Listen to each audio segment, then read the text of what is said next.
سورۃ البقرہ کی آیت نمبر 251۔ الحمدللہ وکفی والسلام علی عبادہ الذین اصطفی، خصوصا علی سید الرسل وخاتم الانبیاء وعلی آلہ واصحابہ الاتقیاء۔ اما بعد فاعوذ باللہ من الشیطان الرجیم، بسم اللہ الرحمن الرحیم۔ فہزموہم بإذن اللہ وقتل داود جالوت وآتاہ اللہ الملک والحکمت وعلمہ مما یشاء، ولولا دفع اللہ الناس بعضهم ببعض لفسدت الأرض ولكن الله ذو فضل على العالمين۔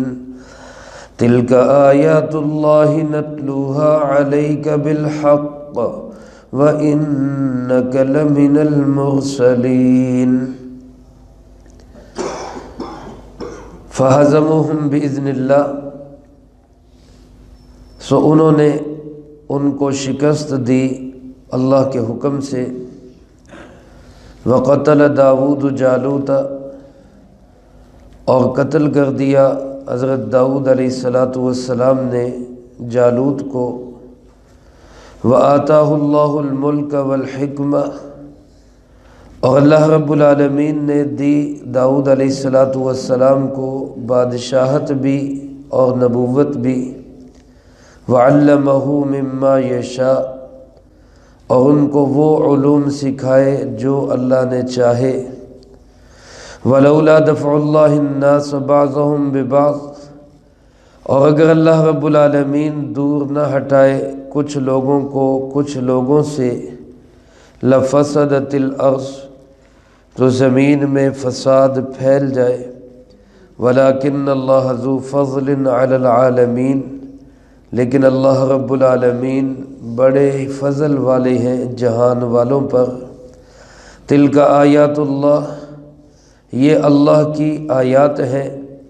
نتلوہا علیک بالحق، جو ہم پڑھ کے سناتے ہیں آپ کو سچائی کے ساتھ۔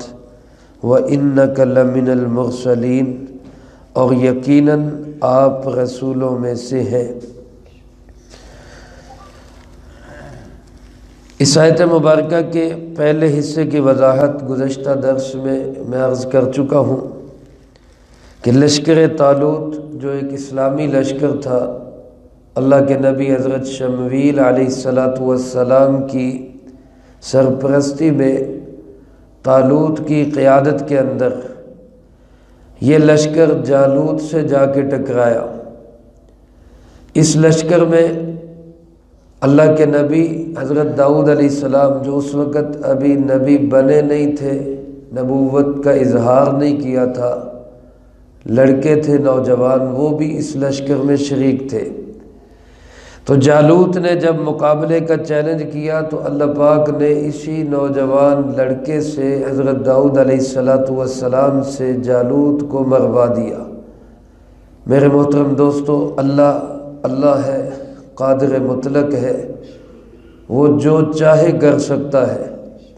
دنیا کے اندر جو اپنے طاقت، اپنے قوت، اپنی وسائل پر گھمنڈ کرتے ہیں، اللہ ہمیشہ ان طاقتوروں کی طاقت کو، ان گھمنڈیوں کے گھمنڈ کو، ان وسائل والوں کے وسائل کو تہی دست و تہی دامن، خالی ہاتھ لوگوں سے ذلیل و رسوا کرواتا ہے۔ ابو جہل بھی بڑا سردار بنا تھا اور پورے عرب کا اپنے آپ کو چودھری اور وڈیرا اور نواب سمجھتا تھا۔ اللہ پاک نے اس کو قتل کروایا تو دو بچوں کے ہاتھ سے، معاذ اور معوذ رضی اللہ تعالیٰ عنہما، نوجوان لڑکے، اور پھر اس کی گردن اتاری تو ایک کمزور اور دبلے پتلے صحابی حضرت عبداللہ ابن مسعود رضی اللہ تعالیٰ عنہ۔ اللہ کی شان ہے، اللہ جو چاہے وہ کر سکتا ہے۔ وہ ممولوں سے شہباز کو مار گراتا ہے، وہ ابابیلوں سے ہاتھیوں کے لشکر تباہ کروا دیتا ہے۔ اور آج بھی ہم اللہ پاک سے دعا گو بھی ہے کہ اللہ ہمارے جو مسلمان مجاہدین فلسطین میں کمزور نہتے، اللہ تیرے نام کے لیے اپنے سے کئی گنا بڑی طاقتوں کے ساتھ سینہ سپر ہے، اللہ تو ان کو فتح یاب فرما اور ان بڑی طاقتوں کو ٹکڑے ٹکڑے فرما۔ اللہ ہمیں بھی یہ جذبہ جہاد اور شوق شہادت نصیب فرمائے، اور ہمارے حکمرانوں کو بھی اللہ غیرت اور حمیت نصیب فرمائے۔ اللہ پاک فرماتے داؤد علیہ السلام نے جالوت کو قتل کیا، وَآتَاهُ اللَّهُ الْمُلْكَ وَالْحِكْمَةَ، اللہ پاک نے داؤد علیہ السلام کو بادشاہت بھی دی اور حکمت بھی دی۔ حکمت سے مراد بعض حضرات نے فرمایا دانائی کی باتیں۔ حضرت داؤد علیہ السلام بڑے ہی زیرک، دانا، بینا، سمجھدار تھے، اور اللہ کے ہر نبی انتہائی سمجھدار ہوتے ہیں۔ امام الانبیاء، سید الانبیاء، خاتم الانبیاء جناب محمد مصطفیٰ صلی اللہ علیہ وسلم کائنات کے سب سے عظیم ترین، عقل مند ترین، ذہین ترین انسان ہے۔ حضرت داؤد علیہ السلام کو اللہ پاک نے جو حکمت دی، بعض علماء نے فرمایا اس حکمت سے مراد نبوت ہے، کہ اس سے پہلے بنی اسرائیل کے اندر نبوت تو ملا کرتی تھی، لیکن حضرت داؤد علیہ السلام، حضرت یوسف علیہ السلام کے بعد یہ پہلے نبی آئے جن کو اللہ نے بادشاہت بھی دی اور نبوت بھی دی۔ یہ اللہ کے نبی بھی تھے اور ایک عظیم الشان بادشاہ بھی تھے۔ پھر ان کے بعد ان کے بیٹے حضرت سلیمان علیہ السلام، ان کو اللہ پاک نے نبوت بھی دی، بادشاہت بھی عطا کی، اور ان کو تو ایسی بادشاہت دی، خود انہوں نے دعا کی تھی ربی حب لی ملکا لا ینبغی لأحد من بعدی، اللہ مجھے ایسی بادشاہت دے میرے بعد ایسی بادشاہت کسی کو نہ ملے۔ اللہ نے عطا کر دی۔ دنیا کے اندر ان کو اللہ نے پرندوں کی بولیاں، جانوروں کی بولیاں، جنات پہ حکومت، ہواؤں پہ حکومت، پانیوں پہ حکومت، گویا کائنات کی ہر چیز ان کے لیے اللہ نے مسخر کر دی تھی۔ تو بہرحال حضرت داؤد علیہ السلام کو اللہ پاک فرماتے ہیں اللہ نے بادشاہت بھی دی اور اللہ نے نبوت بھی دی، وَعَلَّمَهُ مِمَّا يَشَاءُ، اور اللہ پاک نے داؤد علیہ السلام کو وہ علوم سکھائے جو اللہ نے چاہے۔ علماء نے لکھا ہے روحانی علوم کے ساتھ ساتھ اللہ پاک نے ان کو دنیا کے لیے بھی علوم سکھائے۔ اس طرح کمائی کے ذریعے اللہ نے ان کو سکھائے کہ زرہ بنایا کرتے تھے، لوہے کی زرے جو جنگ کا ایک لباس ہے، آج کل اس کو کہہ لیں بلٹ پروف جیکٹس، یہ جیکٹس، یہ ایسی زریں تیر اور تلوار اور نیزے سے بچانے والی یہ زریں تیار کیا کرتے تھے حضرت داؤد علیہ السلام۔ اور اللہ کی شان، آج کل لوہے سے کوئی چیز بنانی ہو تو لوہے کو بھٹی میں گرم کرنا پڑتا ہے، وہ پگھلتا ہے، نرم ہوتا ہے، تو پھر اس سے کوئی چیز بنتی ہے۔ اللہ پاک نے حضرت داؤد علیہ السلام کے ہاتھوں میں یہ معجزہ رکھا تھا کہ جیسے ہی لوہے کو ہاتھ لگاتے تھے لوہا پگھل کے نرم ہو جاتا، اور ہاتھ سے ہی اس سے جو چیز بنانا چاہتے بنا لیتے، اور ایسی زریں بناتے تھے کہ ان کی زریں اس وقت کی دنیا بھر میں مانی جاتی تھی۔ تو ایسے بہت سارے علوم اللہ پاک نے حضرت داؤد علیہ السلام کو سکھائے۔ اس کے بعد اللہ پاک نے آیت کے ایک جملے میں جہاد کا فلسفہ بیان کیا۔ اللہ پاک ارشاد فرماتے وَلَوْلَا دَفْعُ اللَّهِ النَّاسَ بَعْضَهُمْ بِبَعْضٍ، اگر ایسا نہ ہوتا کہ اللہ پاک کچھ لوگوں سے ہی کچھ لوگوں کو پیچھے ہٹاتا، باطل والے آتے ہیں اللہ اس کے مقابلے میں حق والوں کو لے آتا ہے، شر والے آتے ہیں اللہ اس کے مقابلے میں خیر والوں کو لے آتا ہے، فساد اور بربادی والے آتے ہیں تو اللہ ان کے مقابلے کے اندر امن اور آشتی والوں کو لے آتا ہے۔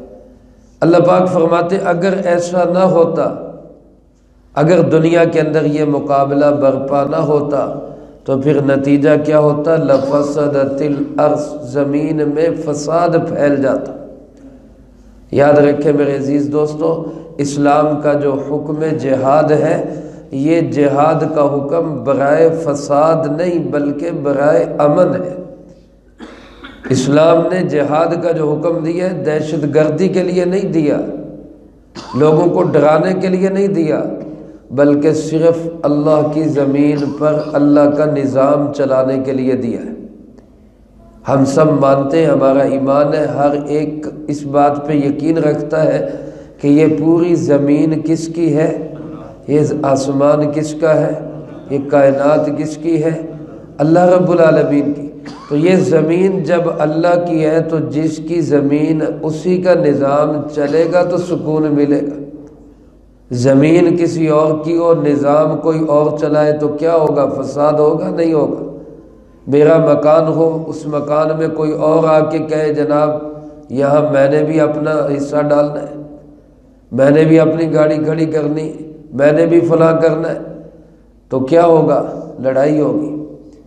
میری دکان ہے، دکان کے سامنے کا تھڑا، حالانکہ میں اس کا مالک نہیں ہوں، وہ سامنے کی جو جگہ ہے میں اس پہ بھی کسی کو اپنا پھٹا بھی نہیں رکھنے دیتا۔ یہ بازاروں میں چلے جائیں تو دکانوں کے سامنے جو جگہ ہوتی ہے اس کا بھی کرایہ لیتے ہیں۔ ہماری دکان کے سامنے پٹا لگانا ہے تو کرایہ دو، کیوں بھائی تم اس کے مالک ہو کیا؟ تو کیا ہے کہ وہ اپنی زمین سے آگے کی جو خالی زمین ہے اس پہ بھی کسی کی مداخلت انسان برداشت نہیں کرتا۔ کوئی مداخلت کرے تو لڑائی ہو جاتی ہے۔ تو جس کی زمین ہے، جس نے زمین کو بنایا ہے، جس کے حکم سے زمین قائم ہے، اس کی زمین پر نظام امریکہ کا چلے گا، اس کی زمین پر نظام جو ہے وہ یہودیوں کا، اسرائیل کا چلے گا۔ اب یہ نیو ورلڈ آرڈر کے نام پر پوری دنیا پہ اپنی حکومت چلانا چاہتے ہیں، تو نتیجہ کیا ہوگا؟ زمین میں فساد ہوگا کہ نہیں ہوگا؟ اس فساد کو روکنے کے لیے یہ جہاد ہے۔ آج حماس کے مجاہدین دہشت گرد نہیں ہے، وہ تو اپنی زمین پہ جو دہشت گردوں نے قبضہ کیا ہوا ہے اس کو چھڑانا چاہتے، اپنی زمین کو آزاد کروانا چاہتے۔ لیکن پروپیگنڈا ایسا ہے کہ آج نعوذ باللہ مجاہدین کو دہشت گرد بنا کے پیش کیا جاتا ہے، اور جنہوں نے ہسپتال نہیں چھوڑے، جنہوں نے سکول نہیں چھوڑے، جنہوں نے مساجد نہیں چھوڑی، جنہوں نے بوڑھوں، بچوں، عورتوں کا کوئی خیال نہیں کیا، ان کو سمجھا جاتا ہے کہ یہ تو امن کے لیے لگے ہوئے۔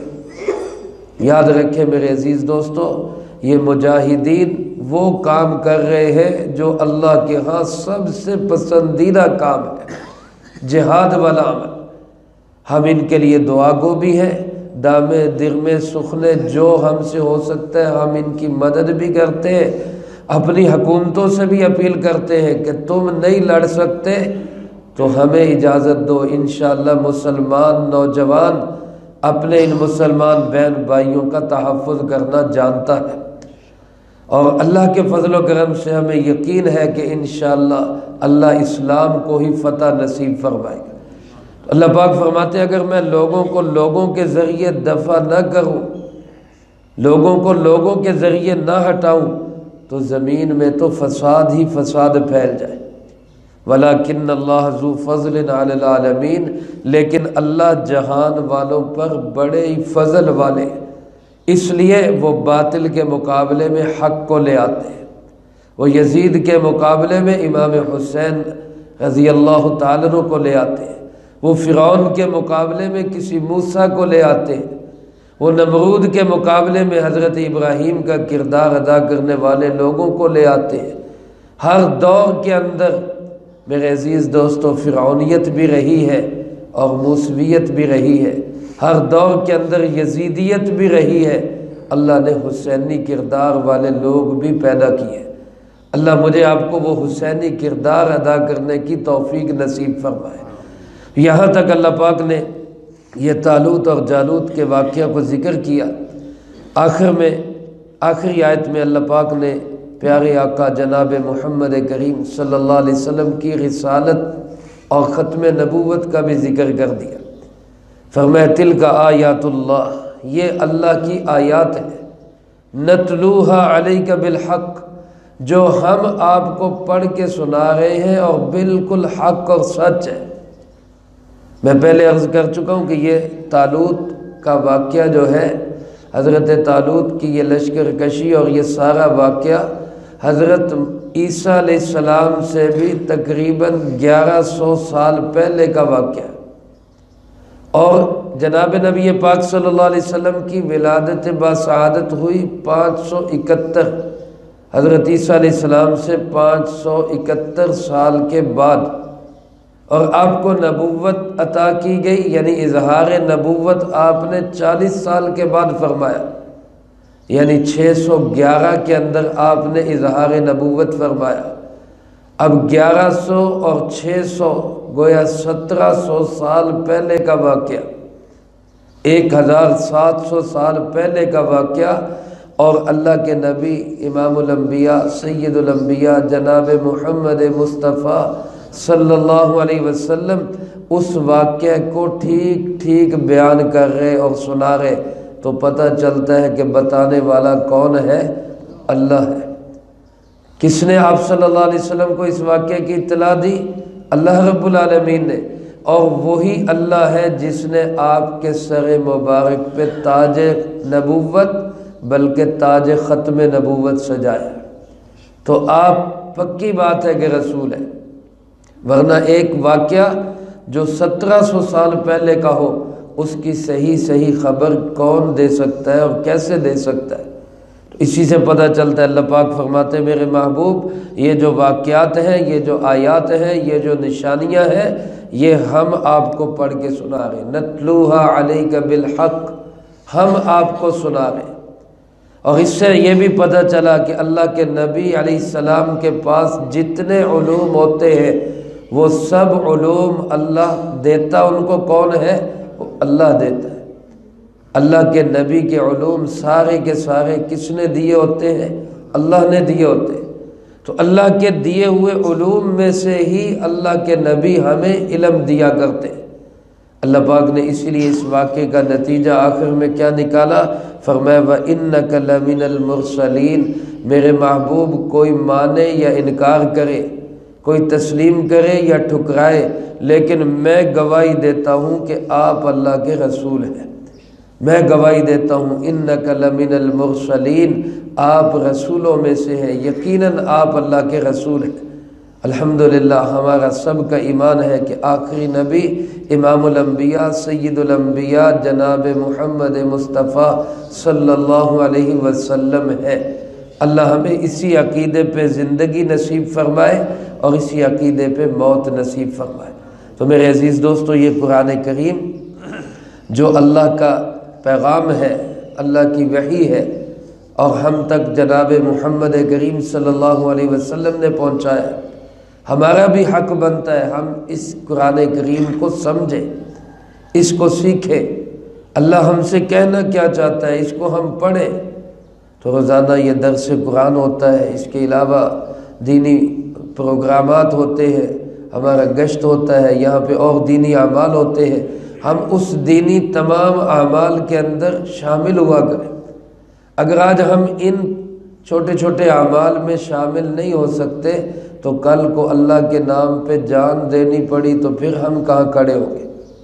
پھر بھی ہمیں دکان یاد آئے گی، پھر بھی ہمیں مکان یاد آئے گا، پھر بھی بیوی بچے یاد آئیں گے۔ تو اس لیے کچھ وقت ہم دین کی کاموں کے لیے ضرور فارغ کیا کریں، اعلاء کلمت اللہ کے لیے، اللہ کی زمین پہ اللہ کے نظام کے لیے، دنیا کو جو ہے وہ دین سے روشناس کرنے کے لیے، قرآن کریم کے حقائق کو سمجھنے اور سمجھانے کے لیے، اور اس کے نظام کو نافذ کرنے کے لیے جد و جہد کون کرے گا؟ کوئی باہر سے تو نہیں آئے گا، مجھے آپ کو کرنی۔ ہم اللہ کے محبوب کے ماننے والے ہیں، یہ بھی ماننے والے ہیں کہ آپ آخری نبی ہیں۔ جب آپ آخری نبی ہیں تو یہ نبیوں والا کام اب کس کی ذمہ داری ہے؟ لوگوں کو دین سے روشناس کرنا، نیکی کا حکم کرنا، برائی سے منع کرنا، یہ کون کرے گا کام؟ یہ ہماری ذمہ داری ہے۔ تو اس لیے میری گزارش ہے آپ تمام حضرات خود بھی دوسروں کو بھی ترغیب دے کر مسجد میں لائیں، درس قرآن میں بٹھائیں کہ سنیں تو صحیح ہمارا اللہ ہم سے کہنا کیا چاہتا ہے، ہم سے مطالبہ کیا کرتا ہے۔ اللہ مجھے آپ کو سب کو اس کی توفیق نصیب فرمائے، جو کہا سنا اس کو زندگی میں لا کے دوسروں تک پہنچانے کی توفیق عطا فرمائے۔ الحمدللہ اللہ کے فضل و کرم سے 2 پاروں کا درس مکمل ہوا، اور انشاءاللہ العزیز دعا بھی کریں گے، اور دعا کے بعد آپ کے لیے ہمارے درس کے ہی کچھ ساتھیوں نے، ہمارے بھائی یوسف صاحب ہیں، بھائی اسماعیل صاحب ہیں، بھائی فاروق صاحب ہیں، حاجی عبدالرحمن صاحب ہیں، اور اسی طرح ہماری ناشتے کی اماں جان بھائی صفدر صاحب ہیں، ان حضرات نے، بھائی سلیم صاحب، انہوں نے آپ کے لیے ناشتے کا اہتمام کیا ہے، تو تمام احباب دعا کے بعد ناشتہ فرما کے دیں۔ اللہم لک الحمد کما ینبغی لجلال وجہک وعظیم سلطانک، اللہم لا احصی ثناء علیک انت کما اثنیت علی نفسک، اللہم لک الحمد کما انت اہل، صلی علی محمد کما انت اہل، وافعل بنا ما انت اہل، فإنک اہل التقوی واہل المغفرہ، اللہم وفقنا لما تحب وترضى من القول والعمل والهدي والنیہ انک علی کل شیء قدیر۔ اللہم صلی علی سیدنا و مولانا محمد وعلی آل سیدنا و مولانا محمد صلاة تنجینا بها من جمیع الآفات من جميع الأهوال والآفات وتقضي لنا بها جميع الحاجات وتطهرنا بها من جميع السيئات وترفعنا بها عندك أعلى الدرجات وتبلغنا بها أقصى الغايات من جميع الخيرات في الحياة وبعد الممات إنك على كل شيء قدير۔ اللهم يا الله يا رحمن يا رحيم يا جار المستجيرين يا أمان الخائفين يا عماد من لا عماد له يا سند من لا سند له يا ذخر من لا ذخر له يا حفظ الضعفاء يا كنز الفقراء يا عزيم الرجاء يا منقذ الهلكاء يا منجي الغرقاء يا محسن يا مجمل يا منعم يا مفضل يا عزيز يا جبار يا منير أنت الذي سجد لك سواد الليل وضوء النهار وشعاع الشمس وحفيف الشجر ودوي الماء ونور القمر يا الله أنت الله لا شريك لك أن تصلي على سيدنا محمد وعلى آل سيدنا محمد صلاة تنحل به العقد وتنفرج به الكرب وتقضى به الحوائج وتنال به الرغائب وحسن الخواتيم ويستسقى الغمام بوجهه۔ اے مولا کریم یا اللہ پاک 2 پاروں کا درس مکمل ہوا، اللہ اس کو اپنی بارگاہ میں قبول فرما۔ اے اللہ اس میں بہت سی کمیاں کوتاہیاں رہ گئیں، اللہ اپنی رحمت سے معاف فرما۔ اے اللہ اس کو قبول فرما کر اس کا پورا اجر و ثواب ہمارے پیارے آقا جناب محمد کریم خاتم النبیین صلی اللہ علیہ وسلم کو پہنچا۔ آپ علیہ السلام کو ہم سب کی طرف سے بہترین جزائے خیر نصیب فرما۔ آپ کے توسل سے تمام انبیاء، تمام صحابہ، تمام اہل بیت، ازواج مطہرات، بنات اطہار، نبی پاک صلی اللہ علیہ وسلم کی امت کے وہ تمام لوگ جو اس دنیا سے جا چکے، جو موجود ہیں، جو قیامت تک آئیں گے، اللہ سب کو اس کا اجر و ثواب نصیب فرما۔ بالخصوص حاضرین مجلس اور سامعین درس، ان کے جو عزیز و اقارب، رشتہ دار، دوست، احباب، اساتذہ، مشائخ، والدین اس دنیا سے جا چکے، اللہ ان سب کو اس کا اجر و ثواب نصیب فرما۔ خاص طور پہ ہمارے فلسطینی مجاہدین شہداء، یا اللہ پاک ان کو اس کا اجر و ثواب نصیب فرما۔ اے اللہ اس پاک کلام کی برکت سے ان کے قدموں کو جما، اللہ ان کی مدد و نصرت فرما، اللہ غیب کے خزانوں سے ان کو قوت اور دلیری نصیب فرما، اللہ ان کے دشمنوں کو ناکام و نامراد فرما، اللہ اسرائیل، امریکہ اور دوسرے کفار کے گٹھ جوڑ کو ختم فرما، اللہ اسلامی ممالک کے حکمرانوں کو حمیت اور غیرت نصیب فرما۔ اے اللہ امت مسلمہ کا درد نصیب فرما۔ اے اللہ تمام اسلامی ممالک کو اپنے ان مجاہدین بھائیوں کے ساتھ کھڑے ہونے کی توفیق نصیب فرما۔ اللہ جس طرح مسلمان عوام کے دل مجاہدین بھائیوں کے ساتھ دھڑکتے ہیں، اللہ ہمارے حکمرانوں کو بھی ہدایت نصیب فرما، اللہ ان کو بھی دینی غیرت اور حمیت نصیب فرما۔ اے اللہ اپنی قدرت سے فلسطین کو آزاد فرما، مسجد اقصیٰ کو آزاد فرما، اے ارحم الراحمین ہمارے مراکز کی حفاظت